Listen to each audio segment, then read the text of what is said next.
વલસાડ શહેરના આસપાસના વિસ્તારોમાં મેઘમહેર છે। લાંબા વિરામ બાદ વરસાદથી વાતાવરણમાં ઠંડક, ઉકળાટ અને ગરમી વચ્ચે વલસાડમાં મેઘરાજાની પધરામણી થઈ। તિથલ રોડ સહિત વિવિધ વિસ્તારોમાં હળવો વરસાદ થયો છે।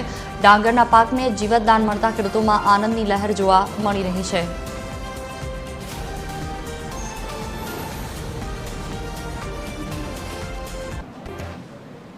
વલસાડથી 40 ગામને જોડતો ચીપાડ અંડરપાસ બંધ કરવામાં આવ્યો। પૂરના કારણે અંડરપાસમાં ભારે તારાજી સર્જાઈ હતી।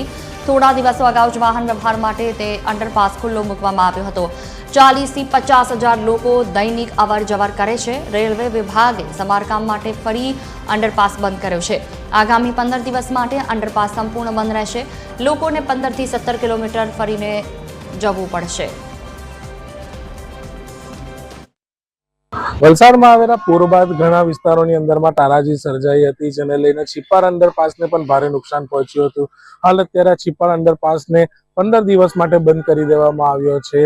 આ જે અંડરપાસ છે તેની દિવાલના સમારકામ અને પોલિમર પ્લાસ્ટર અને ગ્રાઉન્ડિંગના કામ માટે આ જે સમગ્ર જે રોડ છે તેને બંધ કરી દેવામાં આવ્યો છે। આ અંડરપાસ કુલ 40 જેટલા ગામોને વલસાડ શહેરથી જોડે છે।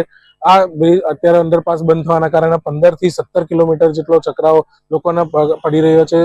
આ જે નોકરિયાત વર્ગો છે અને વિદ્યાર્થી વર્ગ છે તેને ભારે હાલાકીનો સામનો કરવો પડી રહ્યો છે। પરંતુ જે પ્રમાણે અંડરપાસને જે નુકસાન પહોંચ્યું છે જેને લઈને અત્યારે જે તંત્ર છે તેમના દ્વારા સમારકામ અત્યારે હાથ ધરવામાં આવ્યું છે।